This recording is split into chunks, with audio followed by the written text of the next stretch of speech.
स्वागत है आप लोगों का आपके अपने educational channel home science with Puja में। फ्रेंड्स, आज हम बहुत ही इम्पॉर्टेंट टॉपिक के बारे में पढ़ेंगे जो कि है विटामिन डी की कमी के प्रभाव। विटामिन डी की अगर हमारे शरीर में कमी हो जाती है तो उसके क्या क्या प्रभाव हमारे शरीर पर दिखाई देते हैं, आज इस बारे में हम पढ़ेंगे। तो चलिए स्टार्ट करते हैं। डी की कमी के कारण हमारा जो ब्लड होता है उसमें एल्केलाइन फास्फेटेज की मात्रा ज़्यादा हो जाती है और इस वजह से जो कैल्शियम और फास्फोरस है उसका अच्छे से अवशोषण नहीं हो पाता है। इसके अलावा कुछ और प्रभाव जो है हमारे शरीर में देखने को मिलते हैं विटामिन डी की कमी के कारण, तो वो हैं रिकेट्स। रिकेट्स जो है लगभग 6 से 18 माह के शिशुओं में देखा जा सकता है। और दूसरा है टिटेनी। टिटेनी जो है कैल्शियम और फास्फोरस की कमी के कारण होता है। फास्फोरस, इन दोनों ही जो लवण है, ये दोनों मिनरल्स जो हैं इनकी कमी से टिटेनी रोग हो जाता है। इसके अलावा दांतों का सड़ना जो है ये विशेष तौर पे बच्चों में देखा जाता है और ये भी विटामिन डी की कमी के कारण होता है। कारण ये होता है कि विटामिन डी की कमी के कारण कैल्शियम और फास्फोरस जो है उसका शरीर में सही से अवशोषण नहीं हो पाता है और जो लाभ हमारे शरीर को कैल्शियम और फास्फोरस से मिलने वाले थे वो नहीं मिल पाते हैं और इस वजह से जो है इस तरह के प्रभाव देखे जाते हैं। अस्थि मृदुलता को बड़ों का रिकेट्स भी कहते हैं और ये ज़्यादातर गर्भवती महिलाएं जो होती हैं उनमें देखा जाता है। पहले जान लेते हैं। रिकेट्स जो है सामान्यतः बच्चों में देखा जाता है, लगभग 6 से 18 माह के बच्चों में ये होता है और रिकेट्स के अंदर बच्चों के अंदर कैल्शियम और फास्फोरस की मात्रा इतनी कम हो जाती है कि जरा सी चोट से ही उनकी हड्डियां टूटनी शुरू हो जाती है या जरा सी भी चोट अगर उनके लग जाती है तो उनकी हड्डी टूट जाती है। तो अब देख लेते हैं इसके सिम्टम्स। इसके अंदर फोर्टल बोन जो होती है वो देरी से भरती है। जो अग्र भाग होता है मस्तिष्क का वो बच्चों में बहुत देरी से भरता है। अस्थियां बहुत ही कोमल हो जाती हैं। पैर कमान के आकार में हो जाता है और वर्टिबल कॉलम जो है वो लचक जाती है। रीढ़ की हड्डी जो है उसमें लचक आ जाती है और पसलियों की अस्थियां जो है वो बढ़ना शुरू हो जाती है और उसकी जो पसलियों की जो अस्थियां हैं वो एक तरह से नुकीले भाग की तरह दिखाई देने लगती हैं। ट्रीटमेंट जो है इसका सबसे अच्छा ट्रीटमेंट है बच्चों को पर्याप्त मात्रा में दूध और दूध से बने आहार दिए जाने चाहिए, जैसे कि दही, पनीर, दूध।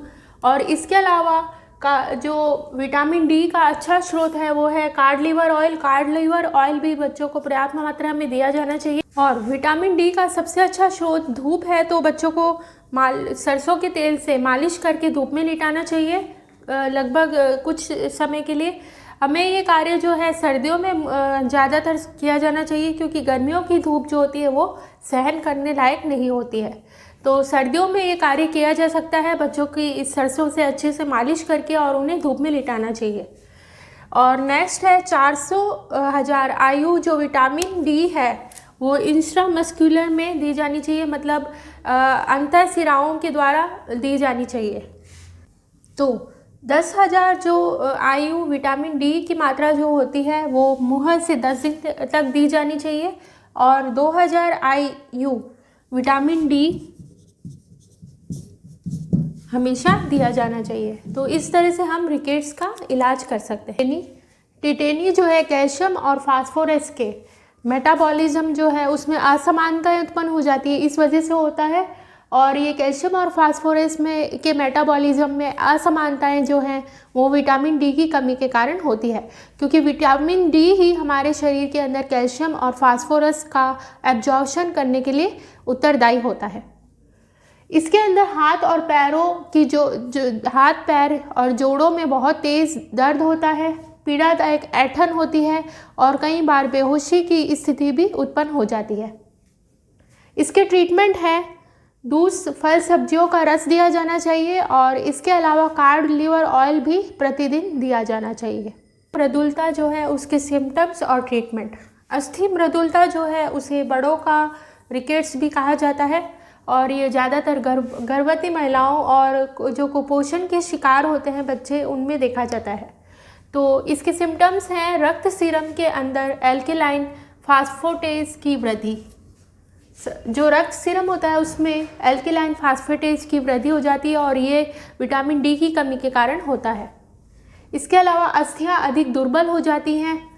पैर, पसलियों और रीढ़ की हड्डी, ये जो भाग है देखिए एक बार, पैर, पसलियां और रीढ़ की हड्डी ये ज़्यादा प्रभावित होती हैं क्योंकि इन्हीं पर जो है शरीर का पूरा भार पड़ता है और इस वजह से क्या होता है कि ज़रा सी ही अगर दबाव पड़ता है इन पर तो ये टूट जाती हैं। इसके अलावा कमर, जांघों में दर्द होता है बहुत तेज। गर्भावस्था में अगर ऑस्टियोमैलेशिया हो जाता है तो गर्भपात हो जाता है। इसका कारण ये होता है कि श्रोणि मेखला जो है उसका सही से विकास नहीं हो पाता है। इस वजह से गर्भस्थ शिशु जो होता है उसका सही से विकास नहीं हो पाता और गर्भपात हो जाता है। और अगर गर्भपात नहीं भी होता है तो बच्चा सही ढंग से विकसित नहीं हो पाता है और उसके जन्म के बाद भी वह कई सारी विकृतियों के साथ पैदा होता है। रीढ़ की हड्डी जो है वो पूरी तरह से झुक जाती है और एक तरह से जो कुबड़ जो हम कहते हैं, कुबड़ निकल आती है। रीढ़ की हड्डी झुकने की वजह से जो कमर है पूरी तरह से झुक जाती है और कुबड़ निकल आती है। अस्थि मृदुलता की स्थिति में जो रोगी है उसे उच्च कैलोरी और विटामिन डी युक्त आहार दिया जाना चाहिए। इसके अलावा कार्ड लीवर ऑयल दिया जाए और हरी पत्तेदार सब्जियां जो हैं जैसे कि मेथी, पालक, चौलाई, उनसे दी जानी चाहिए क्योंकि इसमें उच्च और भरपूर मात्रा में विटामिन डी पाया जाता है। और जैसा कि मैंने आपको पहले बताया कि विटामिन डी का सबसे अच्छा स्रोत जो है धूप है, सूरज की किरणें हैं।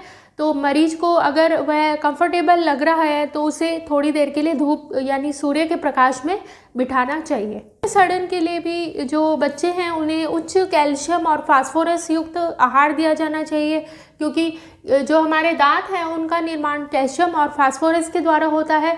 तो इस चीज़ का ध्यान रखते हुए बच्चों को उपयुक्त मात्रा में कैल्शियम डी युक्त आहार दिया जाना चाहिए। क्लास यहीं पर समाप्त होती है। उम्मीद है आप लोगों को ये वीडियो अच्छे से समझ में आएगी और आप इसे बार बार रिवाइज कीजिए ताकि आपकी तैयारी अच्छी बनी रहे। तो अब समय है आप लोगों से विदा लेने का। फिर से मिलेंगे आपके अपने educational channel home science with Puja में एक नए और इंटरेस्टिंग से टॉपिक के साथ जो कि बहुत ही इम्पॉर्टेंट भी होगा। तो मिलते हैं नेक्स्ट वीडियो में, तब तक के लिए बाय।